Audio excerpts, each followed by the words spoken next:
Hello, this is TCB Trio 183, and we're going to be working on some Pikmin 251 tutorials today, and I'm going to be starting with Pikmin 251 Day 1. These tutorials are intended for payoff debt, the speedrun category.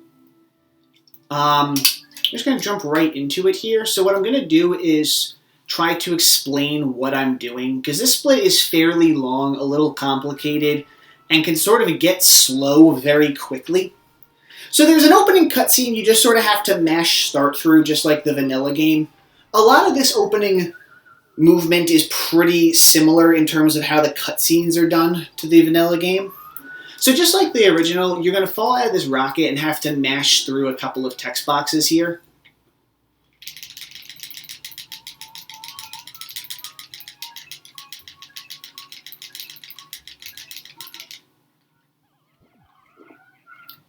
So, as soon as these text boxes are done, you're going to hold your control stick to the left and mash L to line up with this bulborb. Now, it doesn't really matter how many yellow Pikmin you whistle. You can whistle 1 to 5. Just let him sort of either shake off or bite to get him still. It doesn't matter how quickly you can crush him so long as you do it fairly fast. It's just going to matter if you can get the yellow Pikmin plucked with Olimar in front of the posies before they grow. When you switch to Olimar, just have your control stick held to the right so you can make a nice tight movement around that corner to save any extraneous walking. You're going to get one sprout here, and it's going to be used to be thrown right in front of 2 pellet posies.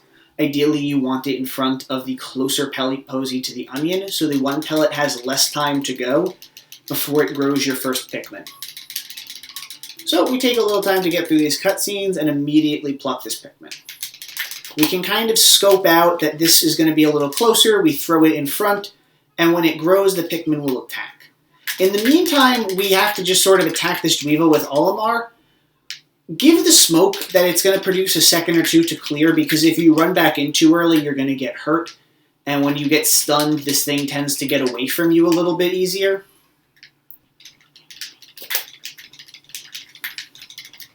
So it doesn't really matter how many cycles you take to kill him, as long as you can beat the posy back, or the pellet back to the onion.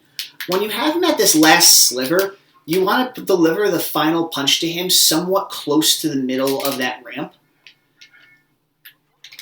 While that pellet comes in, you just want to use Louie to throw 4 Pikmin on that bag and 1 at the nectar. So by the time it's time to flower all of our Pikmin, the nectars are all dug up.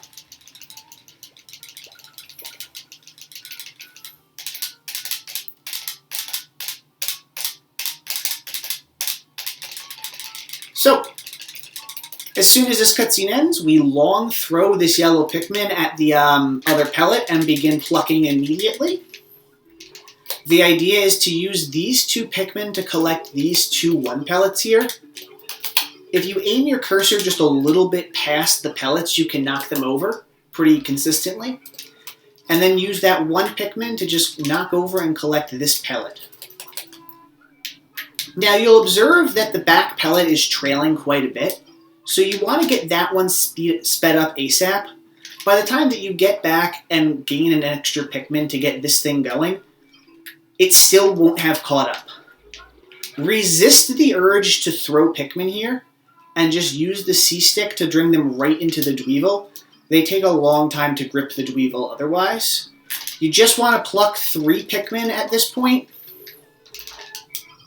because that's all you need to max load this Dweevil, and you'll have plenty of time to pluck these 3. Now, while these 5 last Pikmin from this Dweevil grow, you want to take this time to just get as many yellows on that bag as you can. You're never really going to get all 15, but just as many as you can to save time of throwing the Pikmin and letting the number go up. I'm going to pluck these last 5, and now there's going to be 2 from my misses that are on the ground in front of the bag. Just try to whistle them and throw. Hold the whistle down right before the reuniting cutscene to get these last 4 into your party easily. Then you're going to want to nectar the Pikmin twice to get them from buds to flowers. And immediately C-stick them to the bulborb. You can grab Louie to make plucking Pikmin a little faster in a minute. And activate the first treasure cutscene. Now, where you're going to line Olimar up is so your cursor, if you see this little tan mark here, or this brown mark, you're going to line your cursor up right at the end and throw. I do this so the Pikmin wrap around the pine cone in a certain way to let me throw the last few Pikmin right at the nearest and most convenient spot. So I grab Louie back and grab the Pikmin. Then right here, you see the clear spot where they're not thrown. You can throw them right on and they should grip quickly. Now, from this point on, nothing really productive can be done. So you have sort of a minute to do whatever it is you want to do.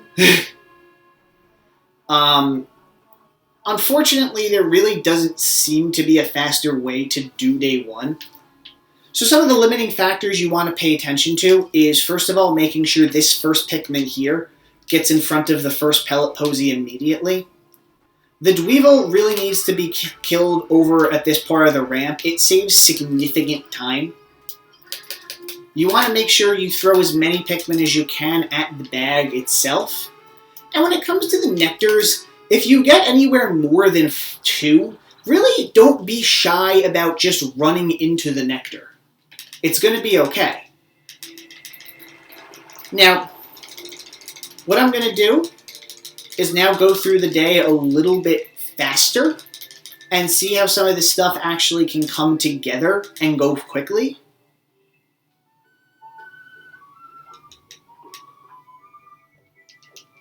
Hang on. Sorry about that.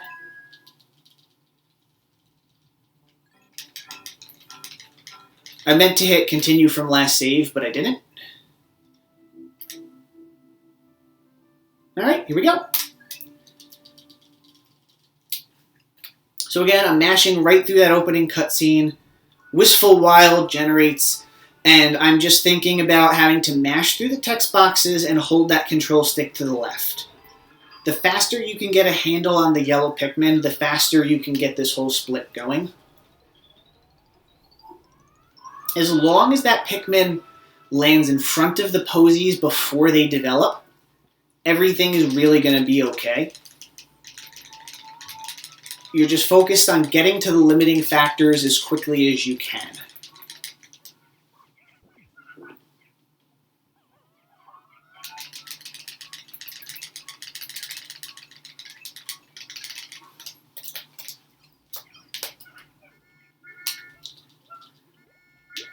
Now with this guy, I just sort of let him shake or do something stationary. Now I missed, which is not really good, but because I have a little bit of time before those pellets spawn anyway, this is really not going to be a suboptimal early game for that reason. It might turn bad other areas, but it's actually kind of good that I did that because it does show that there is some leniency here.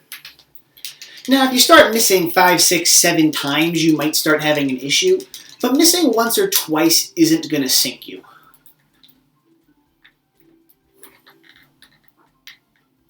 You're going to have a little less time to kill the Dweevil in general, but as you saw with that last split, you wind up having a lot of time, and if I don't have enough time to switch to Louie and handle those Pikmin, there is a backup way of doing it.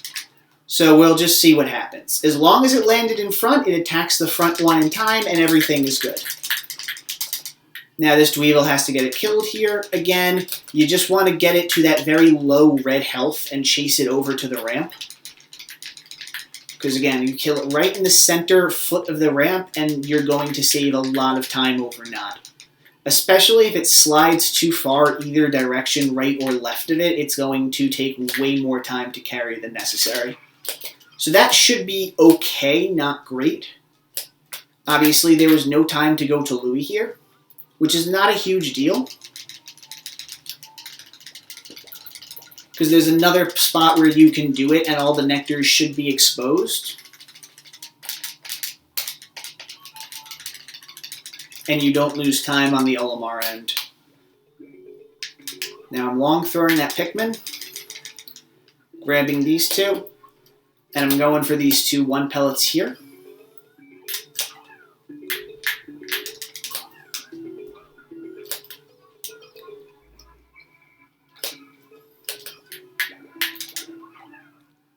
Now I make sure I hit that 1 pellet here before I pluck these 2. And now for this strategy to work, the backup one, you have to pluck both Pikmin, which is not, okay, really super optimal, but it doesn't lose more than a second. You still have that last 1 pellet coming in, and you still have time to get to this Dweevil and C-Stick before they sprout. Or before the first 3 sprout, because that's what you need. It was a little bit of a bad spot, and you saw that it kind of had to careen over to the side before climbing up the ramp. So in general, you really want to focus on getting that center spot.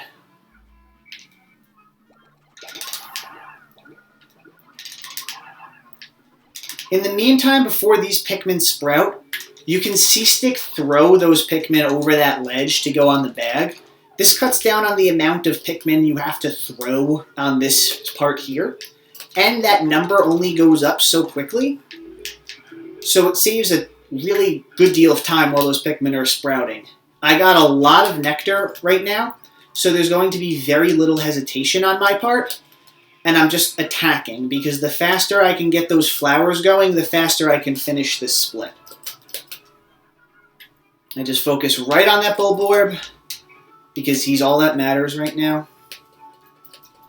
I go over, I can finally activate this cutscene while I'm not losing time from doing it. Aim right over at the end of this little mark, and throw. Even if it saves like 2 or 3 seconds getting those Pikmin on earlier, it's definitely worth it. Because day 1 really, it doesn't end until you get this treasure. So you really want to get this thing moving as quickly as possible, and then you get to stand still for like a full minute.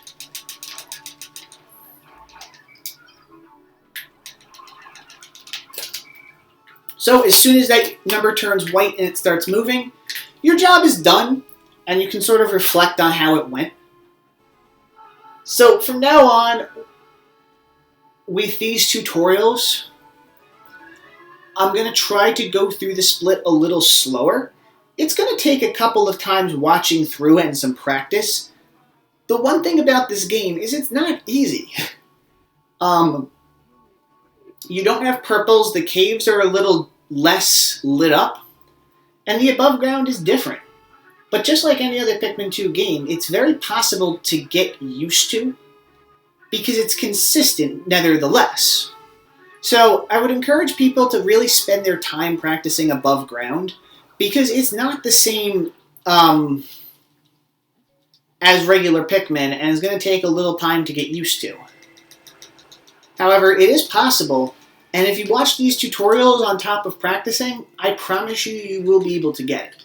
So that's day 1. Join us next time for Enter Ivory Metalworks and Enter Abandoned Toy Box, and we should be done with our early game segment.